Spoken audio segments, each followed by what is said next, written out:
കർണാടകയിലെ പരമ്പരാഗത മത്സര ഇനമാണ് പോത്തോട്ടം അഥവാ കമ്പള. 800 വർഷത്തിലേറെ പഴക്കമുണ്ട് കാർഷിക സംസ്കാരത്തിന്റെ ഭാഗമായ കമ്പളയ്ക്ക്. കർണാടകയിലെ വിവിധ ഭാഗങ്ങളിലായി നടക്കുന്ന കമ്പളയിൽ ആയിരങ്ങളാണ് പങ്കെടുക്കുന്നത്. കഴിഞ്ഞ വർഷം നവംബറിലാണ് കർണാടക ഹൈക്കോടതി മത്സരം സംഘടിപ്പിക്കുന്നതിന് വിലക്ക് ഏർപ്പെടുത്തിയത്.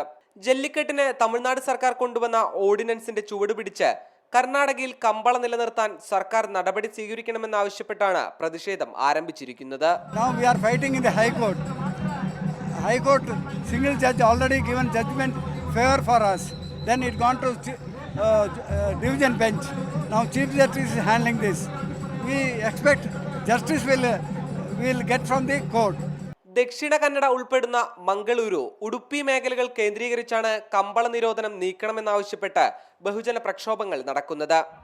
രാഷ്ട്രീയ ചലച്ചിത്ര മേഖലയിലെ പ്രവർത്തകരും സമരത്തിന് പിന്തുണയുമായി രംഗത്തുണ്ട്. നിരോധനം നീക്കണമെന്നാവശ്യപ്പെട്ടുള്ള കേസിന്റെ വിധി നാളെ വരാനിരിക്കെയാണ് സമരം ശക്തമായിരിക്കുന്നത്. റിപ്പോർട്ടർ, കാസർഗോഡ്.